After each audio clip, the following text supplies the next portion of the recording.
Good morning friends, so welcome to the prelims booster session. आज का पहला topic है कुर्मीज़। ये टॉपिक आपके सोशल इश्यूज़ के लिए इम्पॉर्टेंट है।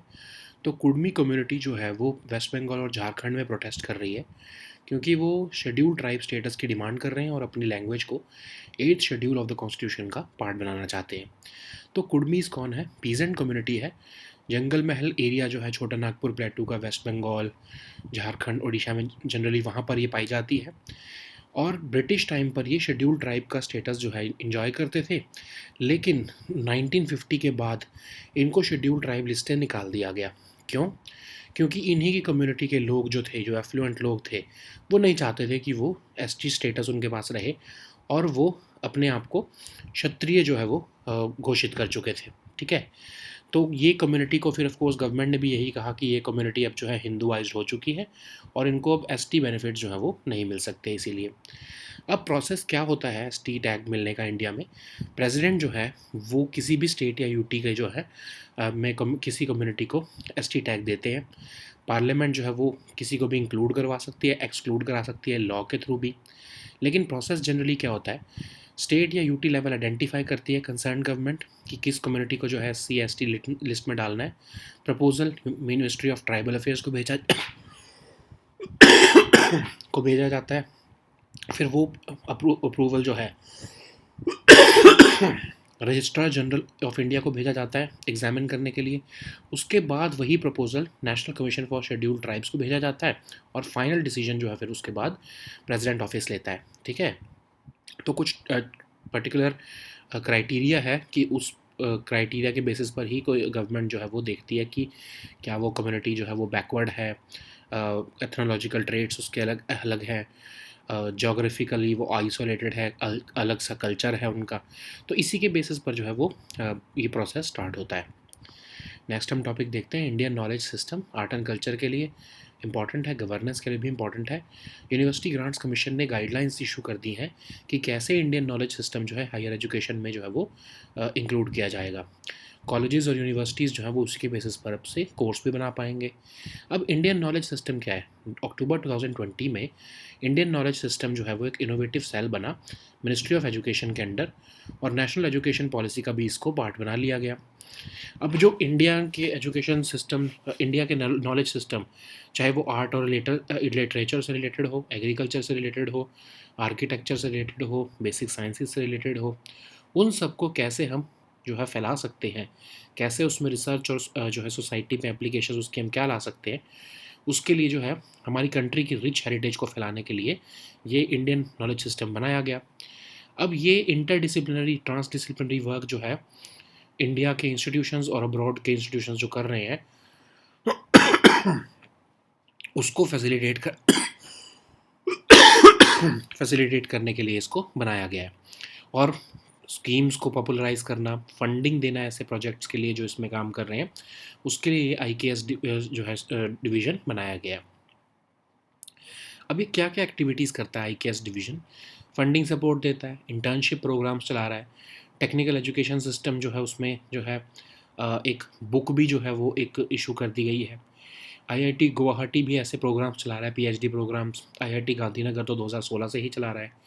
फिर जैसे इंडिया की मैथमेटिक्स, जो पुरानी मैथमेटिक्स होती थी हमारी, आर्किटेक्चर या फिलॉसफी या आयुर्वेदा होता था, उसके ऊपर जो है कैसे कोर्सेज बना सकती हैं यूनिवर्सिटीज़ और कॉलेजेस, वो अब जो है UGC ने अपनी ड्राफ्ट गाइडलाइंस में बताया है।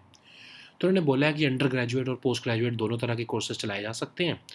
जितनी भी UGC रिकॉग्नाइज यूनिवर्सिटीज़ हैं वो ऐसे सब्जेक्ट्स जो है अपने इंडियन नॉलेज सिस्टम के नेशनल एजुकेशन पॉलिसी के तहत जो है अपने करिकुलम में ऐड कर सकती हैं। एग्जिस्टिंग एजुकेशनल फ्रेमवर्क में ही जो है इसको ऐड किया जाएगा, और स्टूडेंट जो हैं उनको एनकरेज किया जाएगा कि वो अपनी जो क्रेडिट है बढ़ाने के लिए इंडियन नॉलेज सिस्टम्स को भी जो है वो अडॉप्ट करें। तो बहुत से ऐसे कोर्स हैं जैसे कि हमारा इतिहास, पुराण, इन सबको इनकॉर्पोरेट कराया जाएगा और अंडर ग्रेजुएट और पोस्ट ग्रेजुएट प्रोग्राम्स में जो है उसको लाया जाएगा। नेक्स्ट हम टॉपिक देखते हैं डब्बा ट्रेडिंग। ये टॉपिक आपके इकोनॉमी के लिए इंपॉर्टेंट है। नेशनल स्टॉक एक्सचेंज जो है उन्होंने कुछ नोटिस भेजे हैं डब्बा ट्रेडिंग करने वाले ब्रोकर्स को। डब्बा ट्रेडिंग क्या होती है? ये एक इनफॉर्मल ट्रेडिंग है जिसमें जो ब्रोकर्स है, समझ लो जब मैं इसमें ट्रेडिंग करवा रहा हूँ, मैं डब्बा ट्रेडिंग करवाना, मैं इन्वेस्टर हूँ एक, मैंने डब्बा ट्रेडर को बोला कि मुझे ये पर्टिकुलर ABC कंपनी का स्टॉक चाहिए, शॉर्ट स्टॉक चाहिए इतने जब इतने प्राइस पर। तो वो एक्चुअली क्या कर रहा है, वो देख रहा है कि कितना जो है स्टॉक मार्केट में प्राइस चल रहा है, बट वो एक्चुअल में ऑर्डर प्लेस नहीं कर रहा। जब स्टॉक मार्केट में रियल में वो प्राइस चला जाता है तो वो अपनी अपनी ही जो है अकाउंट्स में उसको लिख लेता है कि मैंने पर्टिकुलर इतने शेयर्स जो हैं वो इस पर्टिकुलर इन्वेस्टर को दे दिए हैं, और जब स्टॉक प्राइस की मूवमेंट के बेसिस पर ही मैं उसको बेच भी सकता हूँ। बस फ़र्क इतना है कि मैं ये सारी जो कार्रवाई हो रही है ये स्टॉक एक्सचेंज का पार्ट ही नहीं है। ये मैं घर बैठे, जैसे आपको घर बैठे आप अपने ही बुक्स में लिख सकते हो ना कि मैंने इतने स्टॉक खरीदे आज इतने प्राइस पर, और उसमें आप ट्रेडिंग कर सकते हो। ये वही है डब्बा ट्रेडिंग। इसमें आप स्टॉक मार्केट से एक्सचेंज एंगेज कर ही नहीं रहे, लेकिन उनके प्राइजेस का इस्तेमाल करते हुए कि जितना वो प्राइस उसमें ऊपर नीचे हो रहा है उसके बेसिस पर आप ट्रेडिंग करवा रहे हो आउटसाइड द सिस्टम। तो इसको इसलिए ऑफ कोर्स बैन भी किया हुआ है, इसको गैम्बलिंग माना जाता है क्योंकि इसमें आप जो है इनफॉर्मल रिकॉर्ड बना कर रख रहे हो, ठीक है। और इसको ऑफेंस माना गया है सिक्योरिटीज़ कॉन्ट्रैक्ट्स एक्ट में, क्योंकि आप इसमें ना तो, क्योंकि आप जब ट्रांजैक्शन ही नहीं कर रहे किसी स्टॉक मार्केट पे, ना आपको टैक्स देना पड़ेगा और ना ही आपके जो है कौन सा ब्लैक मनी है, कौन सा कैश जो है आपके पास कहाँ से आया, ये कुछ बताने की ज़रूरत ही नहीं है, क्योंकि पूरा का पूरा सेबी के परव्यू से बाहर हो गया ये, है ना। इसमें रिस्क भी रहता है, ठीक है। अब क्योंकि इसमें कोई ये इनफॉर्मल मैकेनिज़्म है, ब्रोकर जो है वो अपने पास खाते बना रहा है। अब मैं इन्वेस्टर हूँ, मुझे पता है कि कोई रिकॉर्ड तो है नहीं है, मैं मुकर जाऊँ बाद में कि मैं तो नहीं देता पैसे अब जब मेरे प्रॉफिट बन गया तो, ठीक है। तो ये इसमें ऑफ कोर्स रिस्क रहता है, ब्रोकर भी डिफ़ॉल्ट कर सकता है ऐसे ही। जब अगर बहुत ज़्यादा प्रॉफिट मेरा बन जाए, मैं इन्वेस्टर हूँ, तो ब्रोकर रिफ्यूज़ कर सकता है मुझे, तो ये भी रिस्क है तो इसीलिए जो है इसको ब्लैक मनी का इस्तेमाल करते हुए भी इसको ट्रेडिंग की जाती है, तो इसलिए इसको बैन किया हुआ है, ठीक है। अब नेक्स्ट टॉपिक देखते हैं, meeting of agricultural chief scientist. ये टॉपिक आपके गवर्नेंस के लिए इंपॉर्टेंट है। G20 की मीटिंग हो रही है एग्रीकल्चर चीफ साइंटिस्ट की, बनारस में ये मीटिंग होगी, और यहाँ पर ही महर्षि इनिशिएटिव को भी लॉन्च किया जाएगा। पहली ये मीटिंग मैक्सिको में हुई थी 2012 में। इसमें जो एग्रीकल्चर रिसर्च से रिलेटेड मिनिस्ट्रीज़ या गवर्नमेंट बॉडीज़ हैं G20 स्टेट्स की, वो आपस में मिलती हैं। इस बार फूड और न्यूट्रिशन सिक्योरिटी के ऊपर बात होने वाली है, और इंडिया जो है वो महर्षि इनिशिएटिव जो लॉन्च करने वाला है। बेसिकली ये इनिशिएटिव जो है ये मिलेट्स के ऊपर जो है ये इनिशिएटिव लॉन्च किया जाने वाला है, millets and other ancient grains international research initiative, जिसमें रिसर्च एंड अवेयरनेस होगी एग्रो बायोडाइवर्सिटी, फूड सिक्योरिटी और न्यूट्रिशन से रिलेटेड, ठीक है। नेक्स्ट हम टॉपिक देखते हैं इंटरऑपरेबल क्रिमिनल जस्टिस सिस्टम, जो आपके गवर्नेंस का पार्ट है। मिनिस्ट्री ऑफ होम अफेयर्स ने प्रोसिक्यूशन पोर्टल, जो इंटरऑपरेबल क्रिमिनल जस्टिस सिस्टम का एक पार्ट है, उसमें एक ऐसा फीचर ऐड किया है जिसमें कि गवर्नमेंट लॉयर्स की अकाउंटेबिलिटी फिक्स की जा सके। तो इंटरऑपरेबल क्रिमिनल जस्टिस सिस्टम आपको पता है मेन IT सिस्टम है, जिसमें कि 5 पिलर्स आपके प्रोसिक्यूशन, फॉरेंसिक्स, पुलिस, कोर्ट्स, ऐसे जो 5 पिलर्स हैं इनको जो है वो ऐड किया गया है, और एक सिक्योर क्लाउड बेस्ड इंफ्रास्ट्रक्चर तैयार किया गया है। किसने इसको बनाया है? NCRB ने इसको जो है वो रिस्पॉन्सिबल है, और डेवलपमेंट इसकी NIC के साथ मिलकर की गई है, ठीक है। नेक्स्ट हम टॉपिक देखते हैं Trojan asteroids, science and tech के लिए इंपॉर्टेंट है। नासा का जो लूसी स्पेसक्राफ्ट है उसने पहली बार जुपिटर और ट्रोजन एस्टेरॉइड्स की जो है वो इमेजेस भेजी हैं। ये Trojan asteroids mysterious space rocks हैं जो कि जुपिटर के ऑर्बिट के साथ ग्रेविटेशनली ट्रैप हो चुके हैं।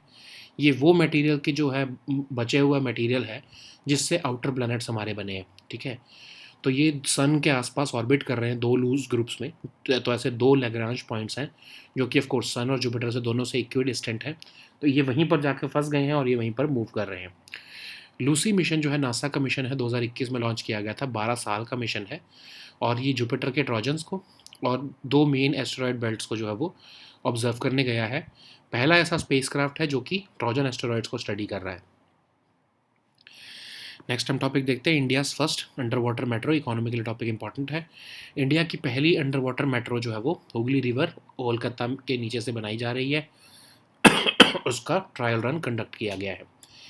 हुगली रिवर के नीचे से निकलती है और इसमें जो है एक टनल बनाई गई है 13 metre below the river bed और 33 मीटर बिलो ग्राउंड लेवल। और ये जो है 4.5 किलोमीटर के आसपास की जो अंडरग्राउंड सेक्शन हावड़ा मैदान से एस्प्लेनेड के बीच में बन रहा है, उसी का ही पार्ट होगी। जब ये बन जाएगी तो ऑफकोर्स ये सबसे डीपेस्ट मेट्रो स्टेशन बनेगा हावड़ा का। और ये टनल जो है इसमें एग्जिट्स होंगी एमरजेंसीज के लिए, जैसे कि अगर अर्थक्वेक आ गया तो उसमें से एग्जिट्स बनाई जाएंगी कि लोग वापस वहाँ से निकल सके। नेक्स्ट हम टॉपिक देखते हैं, शागर्स डिजीज़। ये सोशल इश्यूज़ के लिए इंपॉर्टेंट है। वर्ल्ड हेल्थ ऑर्गेनाइजेशन ने कहा है कि वर्ल्ड शागर्स डिजीज़ पे कि इसके बारे में अवेयरनेस जनरेट करने की ज़रूरत है। ये कम्युनिकेबल पैरासिटिक डिजीज़ है जिसमें कि ऐसे सिम्टम्स होते हैं fever, headache, rash, inflammatory nodules. लेकिन इसमें मेजॉरिटी ऑफ जो पेशेंट्स हैं वो एसिम्प्टोमेटिक रहते हैं, इसलिए इसकी डिटेक्शन चैलेंजिंग होती है।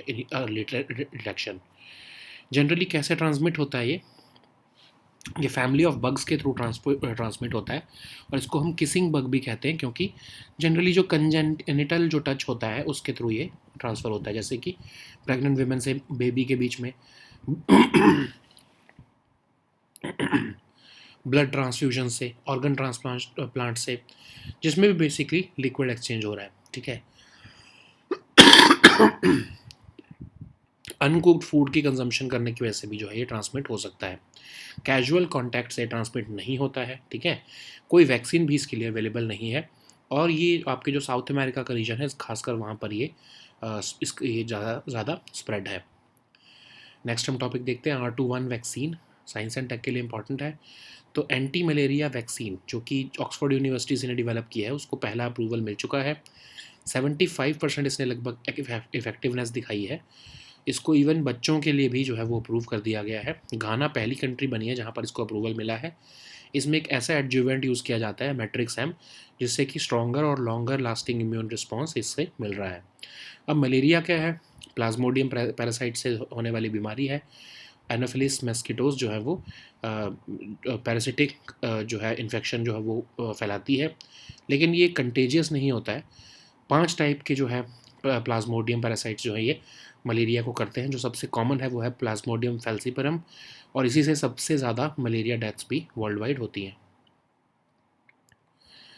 नेक्स्ट हम टॉपिक देखते हैं, ए हेल्प प्रोग्राम। एनवायरनमेंट के लिए टॉपिक इंपॉर्टेंट है।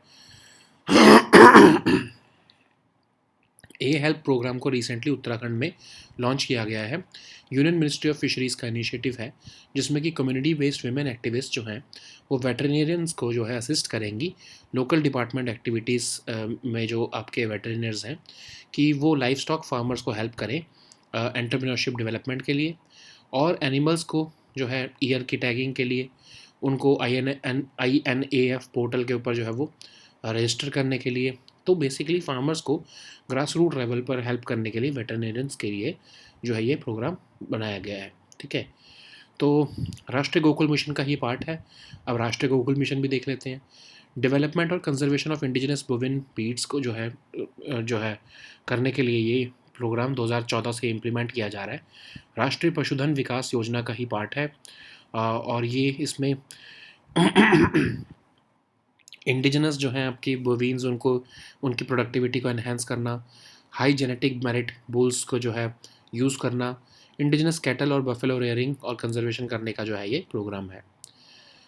नेक्स्ट हम टॉपिक देखते हैं, lower Arun hydro electric project. ये टॉपिक आपके इंटरनेशनल रिलेशंस के लिए इंपॉर्टेंट है। इन्वेस्टमेंट बोर्ड जो है नेपाल का, उसने इंडिया की SJVN की जो है प्रपोजल को एक्सेप्ट कर लिया है और 669 मेगावाट का lower Arun hydro project Nepal में बनाया जाएगा। Run of the river project है, अरुण रिवर पर इसको बनाया जाएगा। कोई रिजर्वायर या डैम नहीं बनाया जाएगा, लेकिन टेल रेस डेवलपमेंट होगी। इसमें वाटर जो है वो रिवर में वापस एंटर करेगा लोअर अरुण प्रोजेक्ट के थ्रू। ठीक है, अब ये अरुण 3 हाइड्रो प्रोजेक्ट जो है वो सबसे बड़ा प्रोजेक्ट माना जा रहा है नेपाल का, और इसको अरुण रिवर पर संगू वासभा डिस्ट्रिक्ट में जो है नेपाल का वहाँ पर बनाया जाने वाला है। 70 मीटर टॉल की इसमें कंस्ट्रक्शन की जाएगी। 466 metre long concrete gravity dam जो है वो अरुण रिवर पर बनाया जाएगा, और ये लगभग 25 साल तक जो है इसका जो है प्रोजेक्ट जो है वो SJVN के पास रहेगा। उन्होंने इस पर्टिकुलर प्रोजेक्ट के लिए एक होली ओन सब्सिडरी बना दी है SJVN ने, जिसका नाम सैप DC रखा गया है, और ये ऑफ कोर्स 25 साल के बाद जो है ये ट्रांसफ़र कर देगी नेपाल गवर्नमेंट को ये पूरा प्रोजेक्ट। नेक्स्ट हम टॉपिक देखते हैं, Uttara Merur inscription. Art and culture के लिए टॉपिक इंपॉर्टेंट है। PM मोदी ने रिसेंटली बोला है कि उत्तरा मेरूर इंस्क्रिप्शन जो है कांचीपुरम में, वहाँ पर इंडिया की डेमोक्रेटिक हिस्ट्री को जो है वो दर्शाया गया है। तो उत्तरा मेरूर में जो है one of the most famous inscriptions हैं, जो कि चोला डायनेस्टी को बिलोंग करने वाले जो है परांटक वन एम्परर के टाइम की जो है ये इंस्क्रिप्शंस हैं। इसमें जो है वैकुंठ पेरुमल टेम्पल के पास जो है वॉल्स पर जो है इंस्क्रिप्शन की गई है। इसमें लोकल सभा की बात की जा रही है, कैसे मेंबर सिलेक्ट होते थे, क्या उनकी क्वालिफिकेशंस होती थी, कितना अमाउंट ऑफ लैंड होना चाहिए, कितना उनको मंत्र आने चाहिए, और क्या कम से कम उनको एक वेद और 4 भाष्य जो है वो आने चाहिए। उसकी बेसिस पर वो नॉमिनेट होते थे और उस पर फिर वो इलेक्शन लड़ते थे। ठीक है, 30 ऐसे वार्ड थे जहाँ पर ये इलेक्शन होता था। जो एलिजिबल होते थे वो अपना पाम लीफ टिकट्स पे अपना नाम लिखते थे, अपना उनको जो है डिटेल्स लिखते थे कि वो कैसे एलिजिबल है। फिर एक इलेबोरेट ड्रॉ ऑफ लॉट्स होता था, और जो प्रीस्ट जो है कंडक्ट करते थे, और उसके बेसिस पर ही जो है वो इलेक्शन किया जाता था। अब ये बेसिकली लोकल गवर्नमेंट के इलेक्शंस थे। अब डिस्क्वालिफिकेशन का क्राइटेरिया भी था इसमें, कि अगर आपने अपने अकाउंट्स सबमिट नहीं किए हैं कमेटी के सामने, आपने कोई ग्रेट सिन किया है 5 ग्रेट सिंस में से, आपने आउटकास्ट के साथ अगर एसोसिएट किया है या फॉरबिडन डिशेस कंज्यूम किए हैं, तो आप जो है वो इस सिलेक्शन प्रोसीजर के लिए से डिस्क्वालीफाई हो जाते थे। ठीक है, so now let us see all these topics in English. So the first topic is Kudmis. This topic is important for your social issues. So Kudmi community has been sitting on protest in the areas of West Bengal and Jharkhand because they are demanding ST status and inclusion of their language in the 8th schedule of the constitution. So Kudmis are peasant community, and they belong to Jungle Mahal areas of Chota Nagpur plateau of West Bengal, Jharkhand and Odisha. They have been given the scheduled tribe status or aboriginal community status during the British time. They were also regarded as primitive tribe during that time, but after independence in 1950, their scheduled tribe status was taken away because they were not included in the scheduled tribe list. Why? Because the members of their own community did not want them to be included in ST. They wanted to elevate themselves to the status of Kshatriya, and that's why the government argued that their own community members have accepted that they have become Hinduized and they are no longer eligible for ST benefits. But now they are demanding this benefit. So what is the process of granting ST tag in India? So President grants this tag in consultation with the state governments or UT governments of that particular community. Parliament can also do the same by including or excluding them from any SC or STs from the list uh, through a law.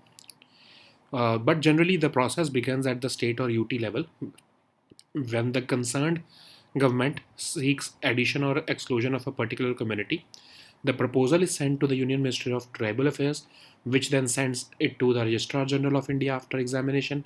Then, after RGI examines it, then the proposal is sent to National Commission for Scheduled Tribes, and after that, the proposal is given back to the Union Government, which introduces it in the cabinet, and after that, the final decision is taken by the President's office. So, what is the criteria to identify any community for ST benefits?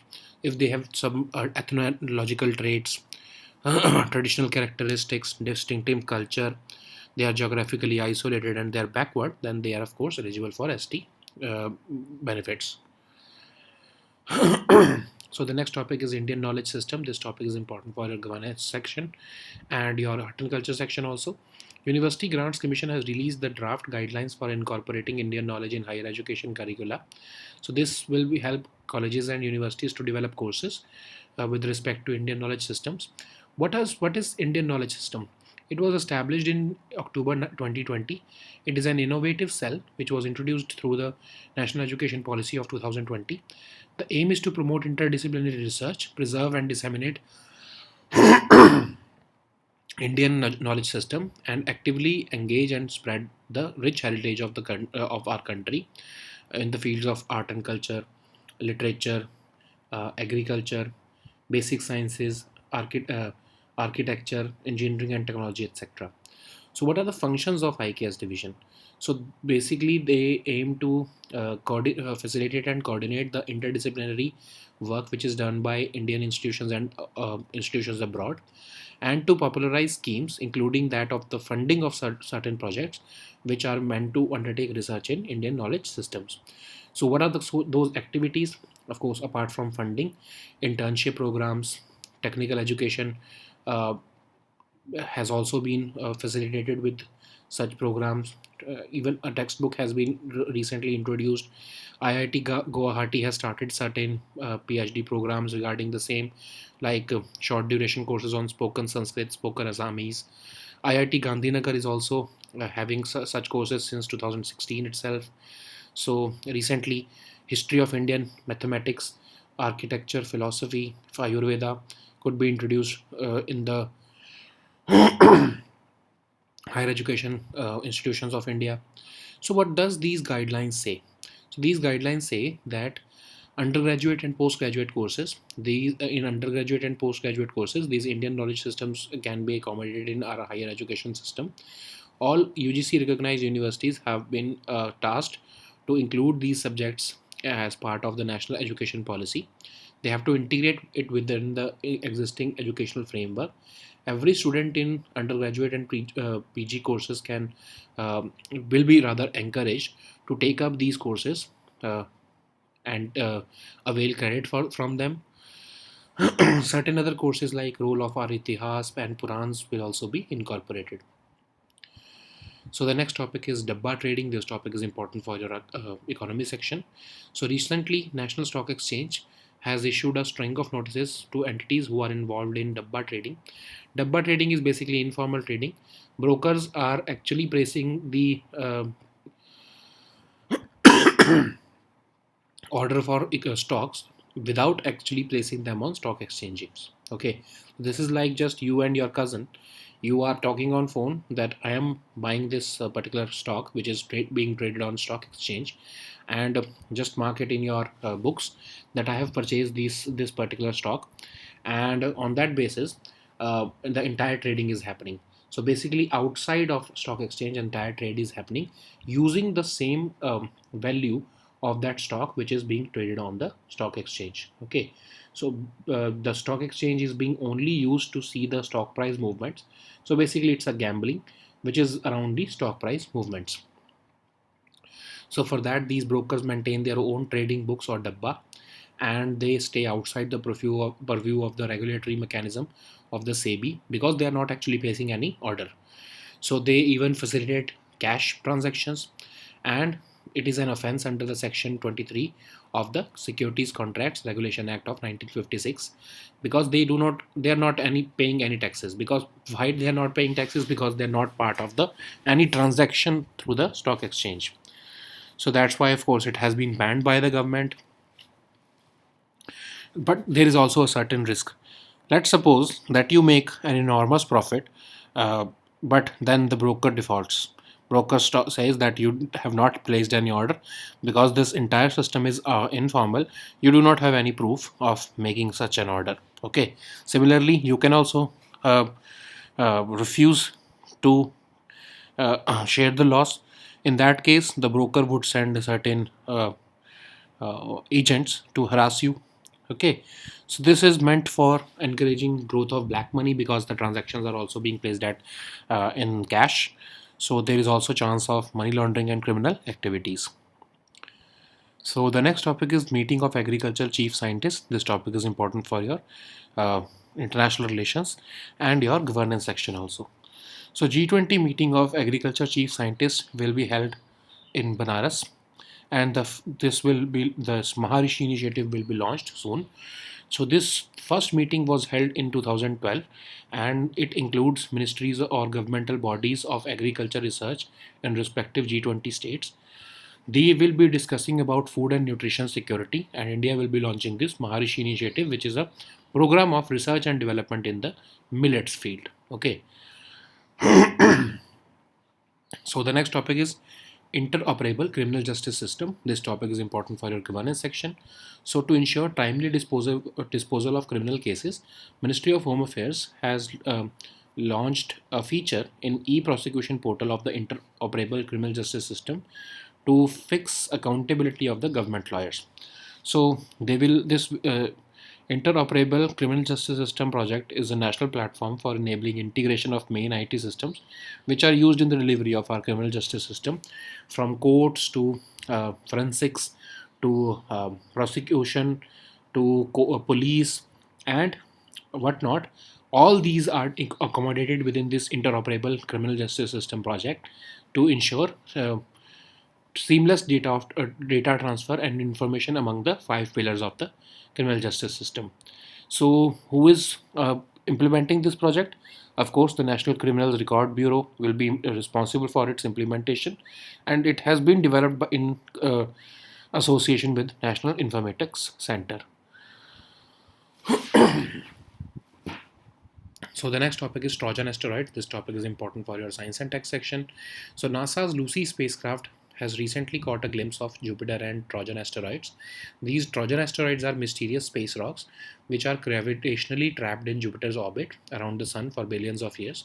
Basically, these are the remnants of material which has formed the outer planets, and they orbit the Sun in two loose groups. So these are the two Lagrange points which are equidistant from both Sun and Jupiter, and now these Trojan asteroids are trapped in that orbit. So what is Lucy mission? It was launched by NASA in 2021. It's a 12-year mission, and it will take close observations of 9 of Jupiter's Trojans and 2 of the main belt asteroids. It is the first spacecraft which has been sent to study Trojan asteroids. So the next topic is India's first underwater metro. This topic is important for your economy section. So India's first underwater metro has conducted its trial run under the Hooghly River of Kolkata. So this will pass under the Hooghly River, and the tunnel is 13 meter below the riverbed and 33 meter below ground level. It is part of the 4.8 kilometers underground section of Howrah Maidan to Esplanade, and Howrah, once this stretch will be open, then Howrah will be the deepest metro station in the country. So this tunnel will also have exits for emergencies like earthquakes. Okay. So the next topic is Chagas disease. This topic is important for its social issues. Recently, World Health Organization has observed World Chagas Disease Day, and it has said that we need to raise awareness about this little known disease, which is a communicable parasitic disease. So in this the symptoms are fever, headache, rashes, inflammatory nodules, diarrhea, muscle or abdominal pain. And because majority of patients are asymptomatic, that's why making early detection is challenging. It is transferred through triatomines, which are basically also called the kissing bugs. This disease can be contracted through congenital transmission, like pregnant women to their baby, blood transfusions, organ transplantation, and even consumption of uncooked food. But of course, it cannot be transferred through the casual contact, and currently there is no such vaccine for this disease, and is found in the South American region mostly. So the next topic is R21 vaccine. This topic is important for your science and tech section. Recently, a much anticipated malaria vaccine which has been developed by the Oxford University has received its first approval. It has achieved more than 75% effectiveness, and it has also been approved for use in children which are aged between 5 to 36 months. Ghana has become the first African country which has approved this vaccine, and it also uses a adjuvant called Matrix M, which stimulates stronger and longer lasting immune response in the malaria disease. What is malaria? It is caused by a plasmodium parasites. It can be transferred through bites of infected female Anopheles mosquitoes. This is not a contagious disease, and there are 5 types of malaria which are caused by these plasmodium parasites. The most famous one is the Plasmodium falciparum, which is responsible for the most malaria deaths worldwide. So the next topic is A-Help program. This topic is important for your governance section. So A-Help program has been launched in the state of Uttarakhand. It is an initiative of Ministry of Fisheries, in which community-based women activities will help the veterinarians to in local departmental activities, like they help in the livestock farmers to take loans for entrepreneurship development, fill out applications, mark the ear tagging of their animals, register themselves in the INF portal, and help with insurance also. So the basic aim is to assist the and implement various schemes and provide information to the farmers at the grassroots level. This is part of the Rashtriya Gokul Mission, which was of course launched in December 2014, and it is a part of the Rashtriya Pashudhan Vikas Yojana. The aim is to ensure the productivity of bovines and promote indigenous cattle and buffalo rearing and their conservation. So the next topic is Lower Arun Hydroelectric Project. This topic is important for international relations. Investment Board of Nepal has recently approved the proposal of India's SJVN to build 669 megawatt Lower Arun Hydro project in Nepal. It will be a run-of-the-river project planned on the Arun River in Nepal. This will not have any reservoir or dam, but it will be a tail-raised development of this project, which means water will re-enter the river through this Lower Arun project. It will be located in Sanghu Wasabha district of Nepal, and it will also include the construction of a 70 meter tall and 466 meter long concrete gravity dam on this river. It will be the biggest hydroelectric facility in Nepal.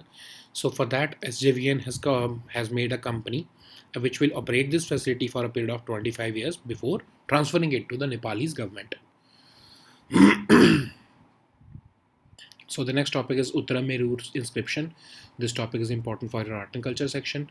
Recently, PM Modi referred to Uttarameru inscription in Kanchipuram, Tamil Nadu, while discussing India's democratic history. So these inscriptions belong to Parantak I, who belongs to Chola dynasty. And these inscriptions are found on the walls of Vaikund Perumul temple. It gives information about the functioning of local sabha, that is the village assembly, which was an assembly of exclusively for Brahmins during that time. It gives details regarding how members were selected, what were their qualifications and disqualifications, what were their responsibilities.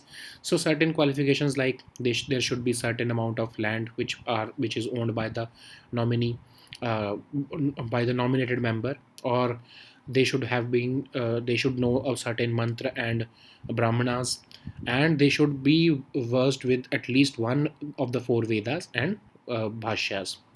So there were 30 wards where this selection procedure had to take place in the local governments. So the eligible people would write their names on palm leaf tickets, and after that the priests would conduct an elaborate draw of lots. So there were disqualification criteria also, like if you have not submitted accounts, you have committed any of the first 4 of the 5 great sins, and you have been associated with outcasts or eaten forbidden dishes. Okay, so these were our topics for today. We'll meet next time with new topics. Until then, goodbye and take care.